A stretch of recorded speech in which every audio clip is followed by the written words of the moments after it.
السلام علیکم۔ چلیے آج کچھ مفید معلومات سے آپ کے علم میں اضافہ کرتے ہیں۔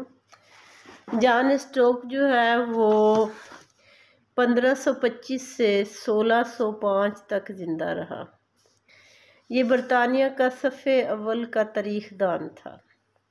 جب بوڑھا ہوا تو قسم پرسی کے عالم میں اس نے حکومت وقت سے جب مالی امداد کی استدعا کی تو حکومت نے ان کی مدد اس طرح سے کی کہ ایک اجازت نامہ جاری کر دیا جس میں لکھا تھا کہ یہ سڑکوں پہ بھیک مانگ سکتا۔ مظفر آباد کشمیر کے ایک مشاعرے میں جب مفہوم کی غلطیوں کا ذکر چل نکلا تو مولانا ماہر قادری جو مشہور شاعر تھے انہوں نے اپنے ایک دوست کو ایک قصہ بیان کیا کہ بعض لوگ جو ہیں انہیں زبان پہ اتنا عبور حاصل نہیں ہوتا لیکن وہ بہت موٹے موٹے اور بڑے الفاظ استعمال کرنے میں برتری محسوس کرتے ہیں۔ تو میں نے ایک شخص جو تھا انہوں نے قصہ بیان کیا کہ ایک شخص کے بیٹے کو میں نے ملازمت دلوائی اور وہ شکریہ ادا کرنے آیا تو اس نے کہا مولانا صاحب آپ کا شکریہ، آپ کی کوششوں اور ریشہ دوانیوں سے میرے بیٹے کو جو ہے وہ ملازمت مل گئی۔ منور لکھنوی جو ہیں وہ ایک دن اپنی شاعری میں مصروف تھے، کچھ لکھ رہے تھے کہ موم بتی کی روشنی میں لکھ رہے تھے۔ اچانک ایک پروانہ آیا، وہ شمع کی لو سے ٹکرایا اور موم بتی بجھ گئی۔ انہوں نے کچھ دیر سوچا اور پھر یہ شعر لکھا: الہی آگ لگ جائے اس ذوق محبت کو، جلے کوئی مرے کوئی اندھیرا میری محفل۔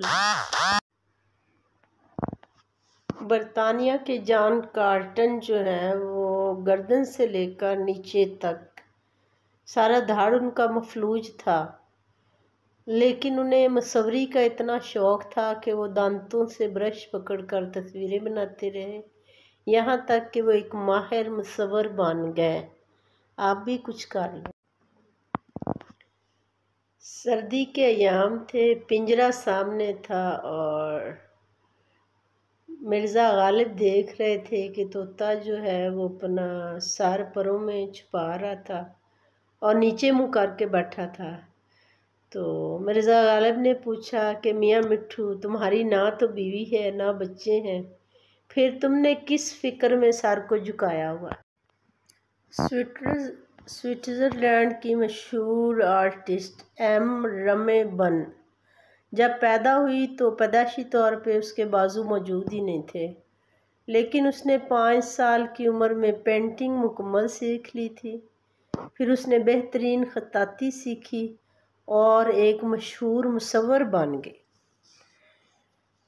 ان سارے فنون میں کمال حاصل کرنے کے لیے اس نے ہاتھ کی جگہ اپنے پاؤں استعمال کیے۔ ہمت کرے انسان تو کیا ہو نہیں سکتا، وہ کون سا عقدہ ہے جو وہ ہو نہیں سکتا۔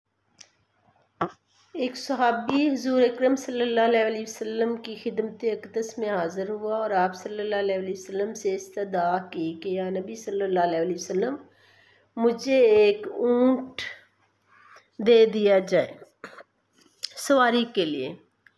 تو نبی صلی اللہ علیہ وسلم نے اس صحابی سے کہا کہ تمہیں ایک اونٹنی کا بچہ دیا جائے گا۔ اس صحابی نے بڑے ادب سے عرض کی کہ یا رسول اللہ صلی اللہ علیہ وسلم، اونٹنی کا بچہ سواری کا کام کیسے دے گا؟ آپ صلی اللہ علیہ وسلم نے مسکراتے ہوئے فرمایا کہ کیا ہر اونٹ اونٹنی کا بچہ نہیں ہوتا؟